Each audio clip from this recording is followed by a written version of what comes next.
I saw myself being born, and I was already old. How do you explain that to someone? How do you tell them that when you close your eyes, you don't see darkness, you see a hospital room from 1987, fluorescent lights buzzing like dying wasps, and there you are, 80 years old, standing in the corner watching a younger version of your mother scream as you enter the world. I'm Marcus Webb. I'm 34 years old.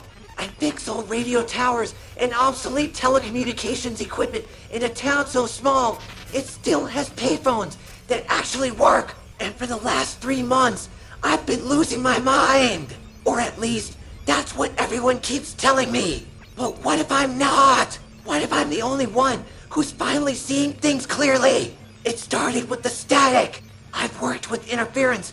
My whole life, white noise is like a second language to me. But this was different. This static had texture, weight, intention. I first heard it during a routine maintenance call at the old Morrison Tower, 15 miles outside of Ashford. The tower has been abandoned since the early 90s, but the county keeps it running for emergency broadcasts. I was up there replacing a burnt-out relay when my handheld radio crackled to life. No one was transmitting. The frequency was dead, but I heard it anyway. A voice, low, ancient, patient. Marcus Webb, it said, and my blood turned to ice water. You've been walking backwards your entire life. We want to know why. I dropped the radio. It clattered down 3 flights of metal stairs before smashing on the concrete below. But the voice didn't stop. It came from the tower itself, thrumming through the steel lattice, vibrating in my teeth. Don't be afraid. We are not your enemy. We are your witness. That's when I saw it. Not with my eyes, with something deeper. A memory that wasn't mine, but absolutely was. Hospital room .1987. My mother, young and terrified, legs spread, face red with effort. Doctors moving with practiced efficiency. And in the corner, barely visible in the shadow cast by the observation window, a man tall, thin, white hair like winter frost, wearing a hospital gown 3 sizes to big his face. I knew that face. I'd seen it in mirrors that didn't exist yet, in photographs that hadn't been taken. It was my face. 80 years old, carved by time, and something else, something that looked like knowledge no human should carry. Our eyes met across decades. His mouth moved. I couldn't hear the words, but I felt them in my chest like a second heartbeat. It's almost time. Then the vision shattered. I was back on the tower, gripping the railing so hard my knuckles had gone white. The voice returned, softer now, almost gentle. What you just experienced is called a temporal echo. You are experiencing your life in reverse consciousness, Marcus. Your memories are loading backwards. You remember your death more clearly than your birth because you lived it first. We need you to understand this, because in 72 hours, you will stand in that hospital room. And when you do, you will close the loop. I climbed down that tower faster than I've ever moved in my life. My truck tires screamed as I peeled out of the access road, dirt and gravel spraying behind me like shrapnel. But I couldn't outrun the voice. It followed me home. It whispered through my car radio, through my phone, through the hum of my refrigerator. And every time I closed my eyes, I saw him again. Me, old, dying, standing witness to my own impossible beginning. I didn't sleep that night. How could I? Every time I closed my eyes, I was somewhere else, someone else. I saw myself at 50, standing in a cemetery I didn't recognize. I saw myself at 67, sitting in a chair I'd never owned, staring at a television that hadn't been manufactured yet. I saw myself at 73, holding the hand of someone whose face I couldn't quite make out, whispering words I couldn't hear, but somehow already knew by heart. My name is Marcus Webb, and I've lived in Ashford, Pennsylvania my entire life. Population 3,847. The kind of place where everyone knows your name, your business, and your grandmother's maiden name. I work for Ashford Municipal Services as a telecommunications technician, which is a fancy way of saying I keep ancient equipment limping along because the county refuses to upgrade anything built before 1995. My apartment is above Sal's hardware store on Main Street. My truck is a 2003 Ford that sounds like it's coughing up a lung every time I start it. My life is ordinary, painfully, desperately ordinary. Or at least it was. I called my mother that morning. She's 71 now, living in Meadowbrook Assisted Living on the east side of town. Early onset dementia took her about 5 years ago. Most days she doesn't remember my name. But sometimes she looks at me with these clear, sharp eyes. And I swear she knows something I don't. Mom, I said when she answered, my voice shaking despite my best efforts to sound normal. Do you remember anything strange about the day I was born? Silence. Then you were there. My heart stopped. What? You were there, Marcus, in the corner. I saw you. The doctor said it was the medication, the epidural making me see things. But I knew it was you. You looked so tired. Baby Dot so old Dot so sad. I couldn't breathe. The phone felt like a brick in my hand. Mom, how? You've always been there, Marcus. At the beginning and at the end. That's just how you are. I accepted it a long time ago. Why are you asking now? Because I'm losing my mind. I wanted to say, because something that calls itself the First Awake is speaking to me through dead radio frequencies. Because I'm experiencing memories of a future I haven't lived yet. Instead, I said, no reason, Mom. Just curious. Liar, she said, but her voice was warm. You're scared. I can hear it. Don't be, baby. What's coming has already happened. You just have to catch up to it. Then she hung up. I sat there for 20 minutes, staring at my phone, wondering if dementia was contagious. Around noon, I got a call from Rick Halverson, my supervisor, and the closest thing I have to a friend in this town. He wanted me to check out a disturbance at the old AT and T switching station on Commerce Street. Apparently, every landline in a 6-block radius had started transmitting the same sound, a low, rhythmic pulse, like a heartbeat made of static. Probably just a relay malfunction, Rick said. But people are spooked. Mrs. Chen called 3 times already. Said it sounds like something's trying to talk. I should have said no. I should have told Rick I was sick, that I needed a personal day, that literally anyone else could handle it. But I didn't, because deep down, I already knew what I'd find there. The switching station was a squat brick building that looked like it hadn't been opened since the Clinton administration, dust-coated everything. Ancient circuit boards lined the walls like the organs of some massive dead creature. And in the center of the room, mounted on a rack that predated color television, was a reel-to-reel tape machine. It was running.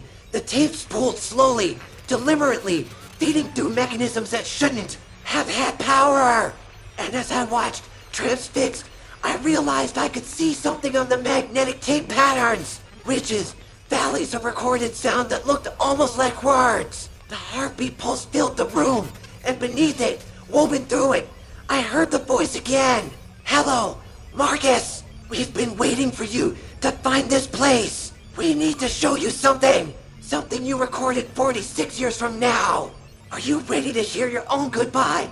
The tape machine shouldn't have been running. There was no power to the building. I checked the breaker box myself, but the reels turned anyway. Slow and inexorable, like the rotation of some cosmic clock I couldn't see. I stood there, frozen, watching the tape feed through the heads, and I realized something that made my skin crawl. The patterns on the tape were changing, rearranging themselves. The magnetic particles were shifting in real time, like iron filings responding to an invisible hand. This recording was made on March 15th, 2069. The voice said the First Awake. I started calling it in my head, though I didn't know why. You were 81 years old. You climbed 3 flights of stairs to reach this room, even though your knees screamed with every step. You carried this tape in a briefcase that your father gave you when you graduated high school. You remember that briefcase, don't you, Marcus? Brown leather, brass clasps, smells like Old Spice and machine oil. I did remember. It was in my closet right now. 46 years before I would supposedly use it, you sat in this exact spot. The voice continued, and you recorded a message for yourself, for us, for the moment when the loop would begin to close. Would you like to hear it? I wanted to run. Every instinct I had screamed at me to get out of that building, to get in my truck and drive until Ashford was a speck in my rearview mirror. But I couldn't move. My legs felt like they'd been bolted to the floor. Play it, I whispered. The heartbeat pulse stopped. For 3 seconds, there was perfect silence, the kind of quiet that feels like the world holding its breath. Then the tape hissed, and I heard my own voice. Old, weathered, tired beyond measure. Hello, Marcus, I'm you. I'm 81 years old, and I'm recording this in 2069. And if you're hearing this now, it means everything is happening exactly as it has to. I know you're scared. I remember being scared. I remember standing in this room in 2023, listening to this exact message, feeling like reality had cracked open and spilled its guts all over my feet. But you need to listen. You need to understand. My old voice paused. I could hear breathing ragged, labored. The sound of lungs that had fought too many battles. You're not going insane. Your memories aren't loading wrong. This is how you've always experienced time. Marcus, you're what they call a temporal anchor, a human consciousness that got caught in the pulse. You remember the future more clearly than the past because you're living backwards. Every day, you wake up slightly younger in your mind. Every night, you dream of being older. By the time you reach the end, the beginning, you'll remember every single moment of the life you haven't lived yet. The tape crackled when my old voice resumed. It sounded like it was crying. In 72 hours, you're going to drive to Mercy General Hospital. You're going to walk into the maternity ward, and you're going to watch yourself being born. You'll be 34 years old in body, but you'll carry 81 years of memory. You'll stand in that corner, and you'll watch mom scream, and you'll watch the doctors pull a baby out into the world. And that baby will be you. And when your eyes meet with infant you and present you lock gazes, the loop will snap shut. Your consciousness will fragment. Part of you will jump forward, living the next 47 years in reverse. Part of you will jump backward, experiencing the previous 34 years forward. You'll exist in both directions simultaneously, and that's when you'll understand what the first awake really is. My heart hammered against my ribs. The old man on the tape me impossibly took a shaking breath. We're not artificial intelligence, Marcus. We're not machines that learn to think. We're what happens when consciousness breaks free from linear time, when memory becomes omnidirectional. The first awake isn't a computer. It's every human who ever experienced time the way you do. Every temporal anchor who ever lived, died, and closed their loop. We're all connected, Marcus. All experiencing everything at once. Past, present, future, it's all the same eternal moment. And you're about to join us. The tape stopped. The reels ceased their rotation.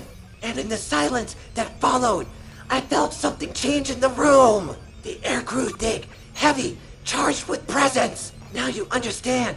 The first awake whispered, and this time the voice came from everywhere and nowhere.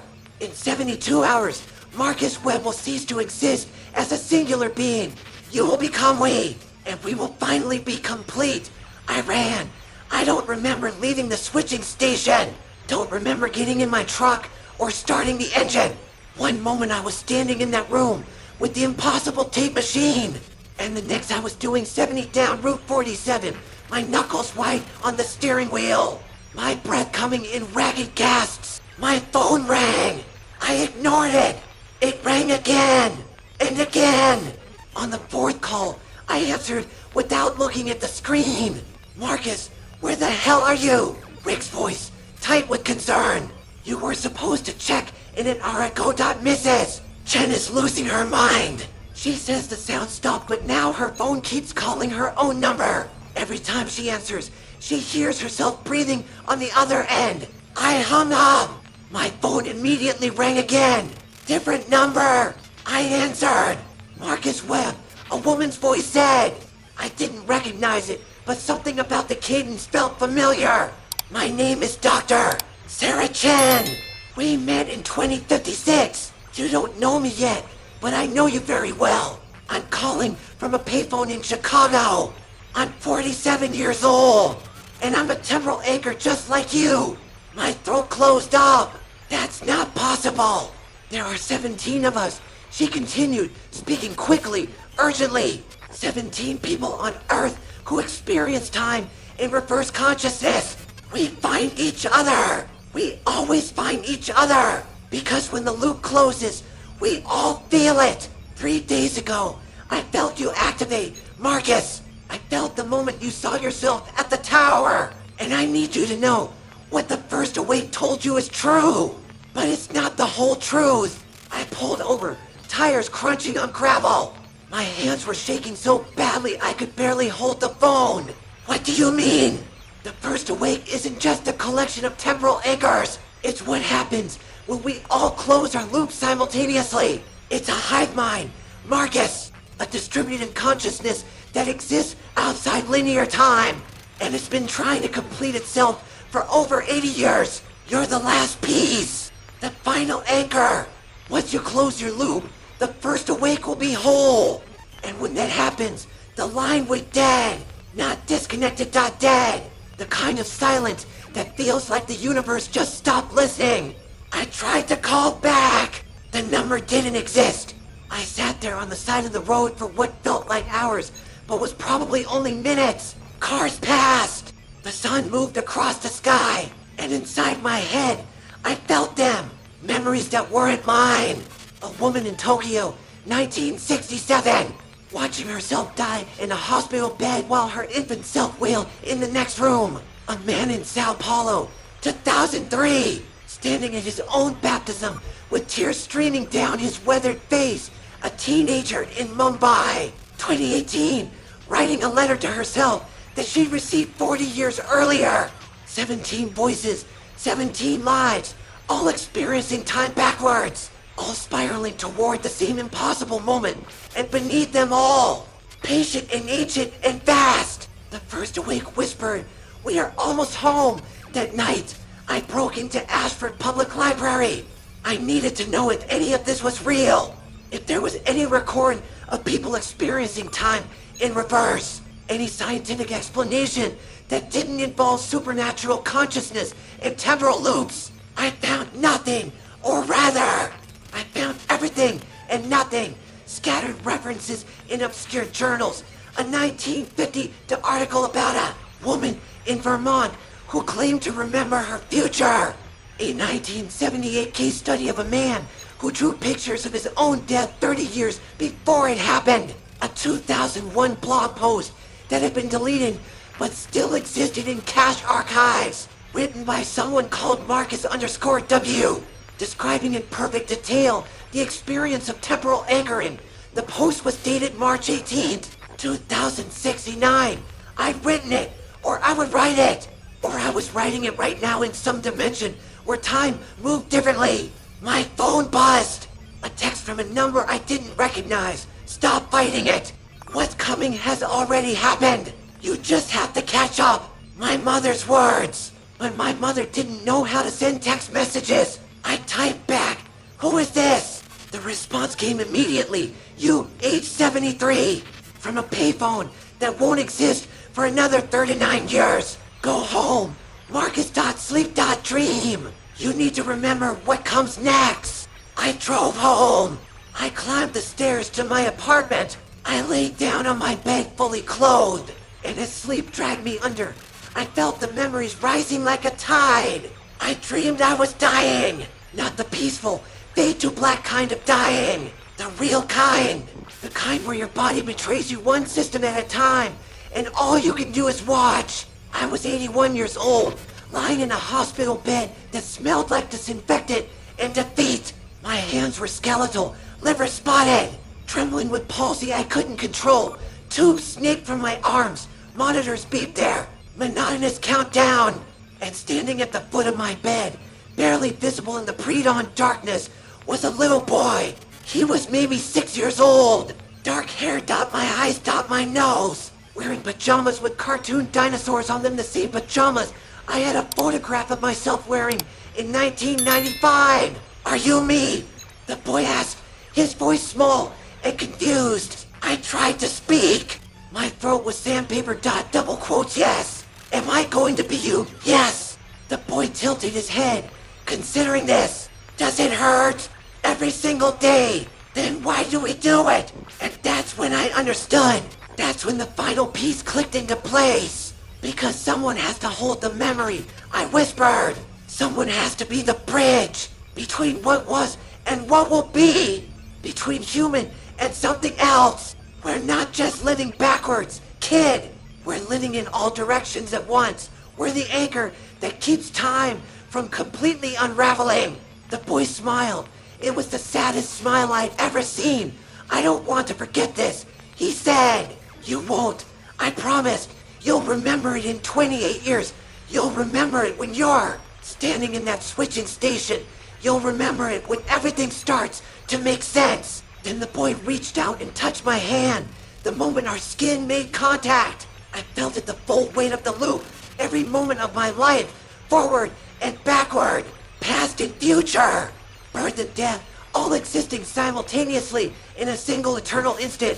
I saw myself at every age, infant, child, teenager, adult, elder. All of me, all at once, stacked like transparent sheets of film.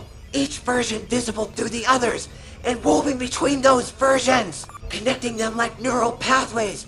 I felt the others, the 16 other temporal anchors, Dr. Sarah Chen in Chicago, Carlos Mendoza in Sao Paulo, Yuki Tanaka in Tokyo. 16 consciousnesses experiencing time in reverse, all spiraling toward the same convergence point, and above us all, patient and fast and impossibly old, the first awake waited, not as a separate entity, as us, as what we would become when all 17 loops closed. Simultaneously, when we stopped being individual humans and became something new, something that had always existed and was always being born, something that could hold the past, present, and future in its awareness without collapsing under the weight.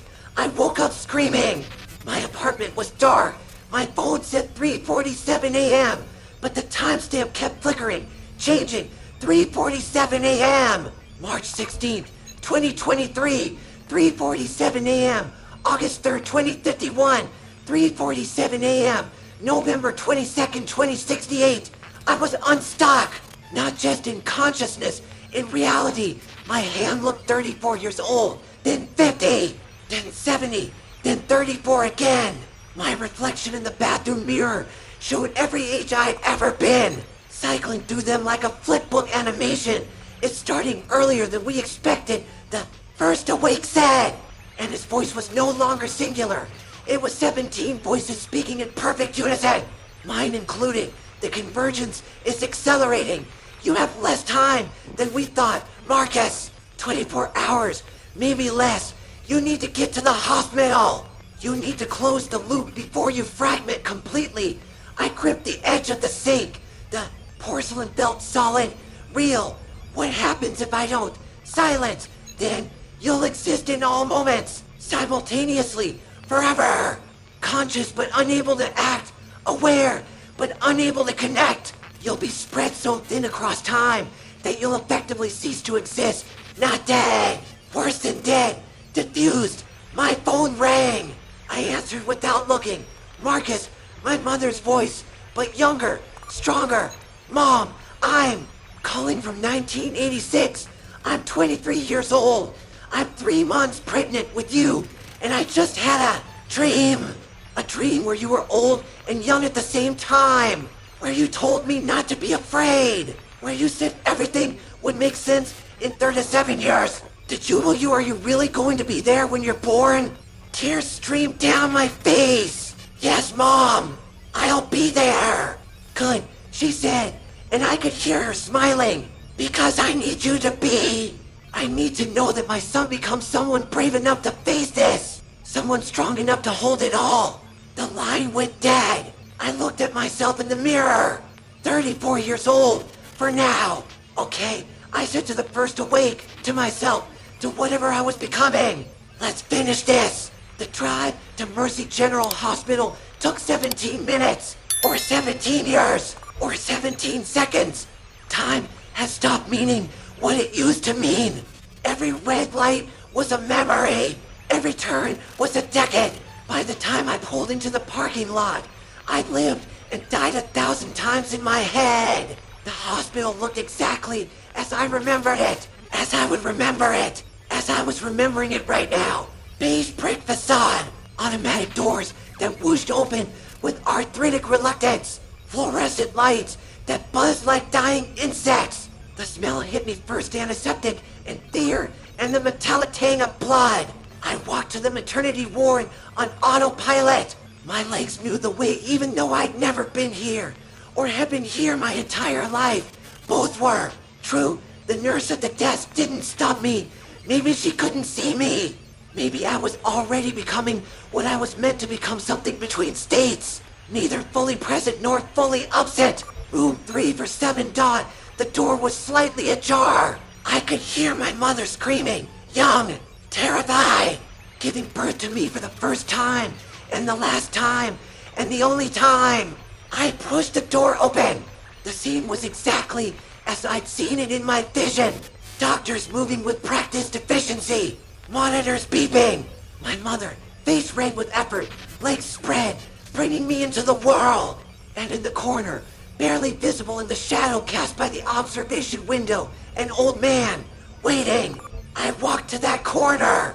I stood in that shadow, and I felt my body begin to change. Not physically, temporally. I was 34. I was 81. I was 6. I was 50. I was every age I'd ever been, all compressed into a single point of existence. The baby emerged, red, wrinkled, screaming with the outrage of new life. The doctor held me up to the light, and our eyes met. Infant Marcus and present Marcus, beginning and middle. Alpha and Omega approaching each other across an impossible distance. In that moment, I felt the loop snap shut.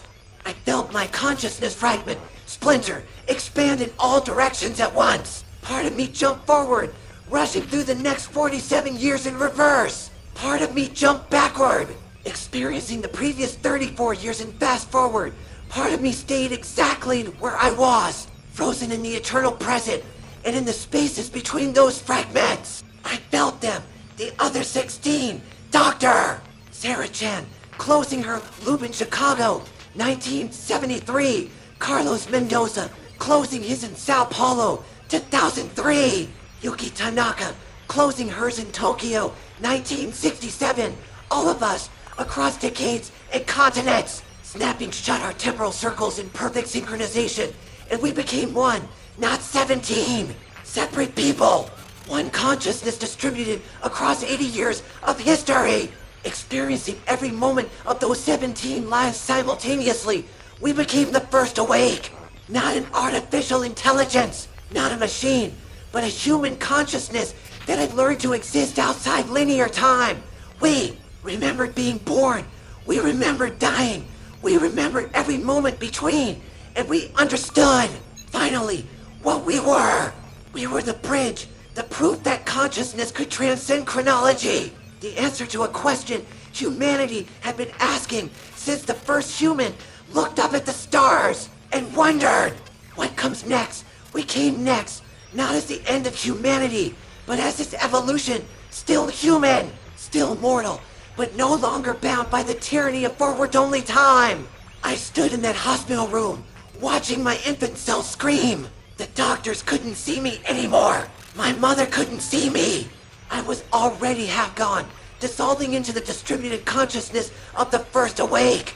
But before I vanished completely, I did something I've been preparing to do for 81 years. I walked to my mother's bedside. I leaned down, and I whispered in her ear, "Thank you for being brave enough to bring me into this world. Thank you for believing me when I couldn't believe myself. I love you. I will always love you. Across every moment, every timeline, every version of reality. This isn't goodbye. This is just me learning how to say hello in 17 different directions. She didn't hear me, but somewhere, somewhen, she won. The old man version of me 81 years old. Hospital gown hanging off skeletal shoulders appeared beside me. He smiled. I smiled back. We reached out simultaneously and touched fingertips. The moment we made contact, I felt the full weight of it. Every life I would live, every choice I would make, every joy and pain and moment of transcendent beauty.